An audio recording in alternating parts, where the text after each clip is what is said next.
Welcome back everyone to another Tony Stewart Sprint Car Racing Setup. In today's video, we're going to focus on the 410s at Bridge Fork Speedway. And the reason I chose Bridge Fork is because it is a sharp contrast to Arrowwood, where we started our first video. Arrowwood, 4/10 of a mile, very high banks, a lot of speed, and a very rough track. Bridge Fork, on the other hand, is a half mile in length, very little banking, and is shaped very much like Martinsville.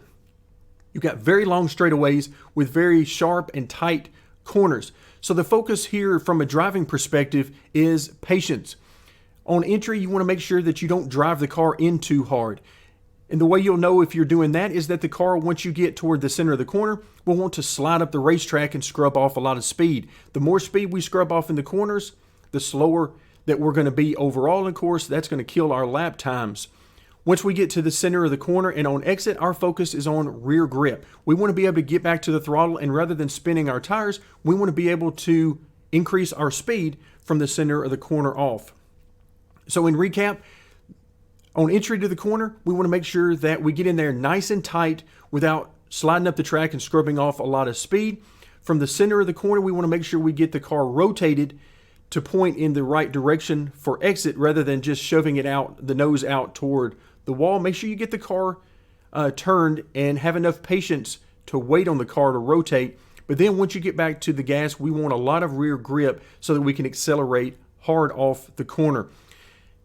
As far as lap times go, I don't focus a lot on lap times in these videos because my focus is not on what laps I'm running, but rather helping you guys to run the best lap times possible. But I can tell you that beating the goal time at this track was not really a big deal. My quicker times are in the 14.40 range, so it really shouldn't be an issue against the AI in meeting those goals. In fact, you'll see in the gameplay that I'm going to post here on the channel in the next day or two, that the biggest issue you'll have with the AI at this track will be working your way through the lap traffic. And that really goes for most of the tracks here in the game, but the AI can be quite challenging to pass, as they will fight you very hard, but they are also a lot of fun. So with that in mind, keep in mind those driving tips. Now let's move into the garage and talk the setup. We'll begin our setup discussion with the shock values. And unlike Arrowwood, where we had to take into account the bumps on the track in our shock values, here we don't have that to deal with, so we can be as aggressive as we would prefer. Now overall, the higher the numbers you use on these shock values, the quicker the transitions will be under weight transfers, such as corner entry or corner exit. So if you prefer that quicker transfer and that quicker reaction time from the car, then you'll want to use higher numbers here in the shock values. On the other hand, if you prefer a little bit slower transition in the car, then you want to use a little bit lower numbers. And that's why you see that I have increased the numbers over what we looked at Arrowwood, but certainly not anywhere near max, because I do prefer a little bit softer feel here. Moving on to the weight settings, 54.5%, which is maximum left side weight, which is exactly where we want it on an oval. Front weight at 38.5%. But then there are a few things I did to cross weight and the heights to really help out with what we were talking about at the beginning of the video in the side bite or the rear grip coming off the corner. The higher cross weight keeps the car very stable and avoids over rotation of the car on corner entry and through the center. And you notice that we have 1 inch higher on the front height as opposed to the rear. And the reason for that is this gives me a tighter car on corner exit. It helps me to get better rear grip on corner exit. So as long as you're getting the car rotated in the center like you need to, then this can really help to get the power down without scrubbing off a lot of speed.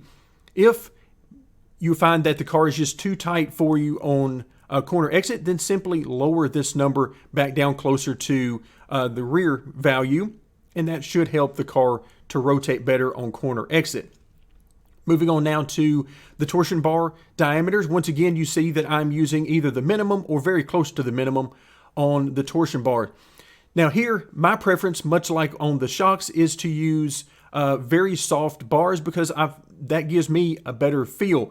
But if you want quicker transitions out of the car, quicker feel to the car, then by all means increase these numbers. You also notice that I did not decide to go with any preload on any corner of the car. However, I did test quite a bit using preload, particularly in the right front and the left rear. And the reason for that is by adding stops to the right front, that will add weight to that corner of the car, and for me helps to tighten the car up a little bit on corner entry and control the rotation. So if you find that you're over rotating the entry a bit, then adding stops to the right front can help with that. Also in the left rear, I find that adding preload to the left rear definitely helps me out with rear grip. Now, I was looking for rear grip in this setup, but I was able to ultimately find it with some of the different settings that we're going to talk about throughout this video, and didn't really end up needing the left rear preload to be increased. But by all means, give that a shot. If you find that you need a little bit more rear grip, the left rear preload can help you out with that. Moving on to the tire pressures, I spent very little, if any, time dealing with this. The tire pressures felt fine, but playing around with these numbers can certainly help give you a little bit better feel. The overall idea is that the lower the number you use on the air pressure, it gives you a little bit more grip, a little bit more of a sturdy feeling out of that tire. For example, in the right rear, if you drop this down to closer value to the left rear, then it should tighten the car up overall. Moving on to the miscellaneous settings, both the left rear wheel spacing and right rear are both maxed out, 14.5 inches and 19 inches. The idea here is the higher the number you use on the right rear spacing, the looser the car will be. In the left rear, the lower the number you use here, the looser the car will be. So if you find that the car is too tight, particularly on corner exit, then drop this number down to around 14 or even lower, and that should help the car to rotate more and make the car looser overall. On the other hand, let's say that the car is way too loose in the rear, then one of your options is to decrease this number from 19 to something like 18.5 or even lower, and that should certainly tighten up the car overall. Brake bias is very important for me here at this track because I really use it to rotate the car and control the rotation of the car. I like to trail brake the car into the corner and really use the brakes to guide the car to the perfect spot that I want in the center of the corner. So 50% ended up working the best. 45% was good, but it actually had the car over rotating a little bit as I approached the center of the corner. And then 55% on the upper end made the car a little bit too tight on entry and as I approached the center. So 50% ended up being about the perfect value for me at this particular track, given the way I use the brakes. Now, front and rear wing both maxed out at 30 degrees. Certainly not something you have to do, but maximizing aero on a track like this where the drag doesn't really become an issue has really worked out well for me, but that's certainly not going to be the case at every track. And then you notice for the first time I have adjusted the rear wing position.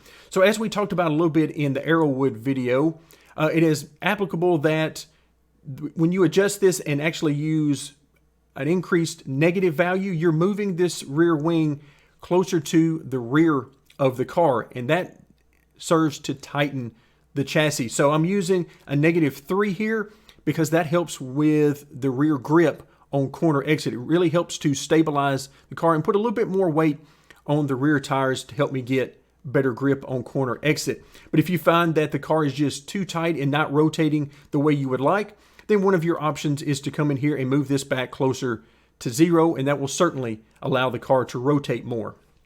Wheel lock stuck at 10 degrees, which is a good value for me. If you want slower transitions, a slower feel out of the wheel, then lower this number. If you want a quicker feel out of the wheel, quicker transitions from the car to your steering input, then increase this number. Steering offset, I have tried a lot of different values. You can immediately tell this is much higher than what we saw at Arrowwood, and that is because at this track, with the longer straightaways, it becomes more of an issue for me. 1.5 inches, 1.5 worked out very well for me here, but of course you can use a little bit more or a little bit less. Just make sure you don't get it too high because you can introduce some instability on the straightaway. Moving on now to the stagger, 15 inches has worked out really well for me. Increasing this number will make the car pull harder and be looser overall. but I found that anything above 15 inches really didn't help me with my speed or my lap times overall. So I stuck with 15 inches. Now, if you find that the car is too loose and the right rear is dominating the car too much, then simply lower this number to something like 13 or 12 and try that out and see what difference that makes for you. It can certainly help out with the rear grip and to help tighten the car overall. And then finally, the rear end ratio of 5.2, plenty of room to adjust here, but I tried to get it very close to the rev limiter, even hitting the rev limiter some, just to give you guys an idea of sort of where the upper limit is on the value you might want to use here. But again, as always, there is plenty adjustability there. Hopefully this has been a help to you. Thank you very much for joining me, and stay tuned for more Tony Stewart Sprint Car Racing.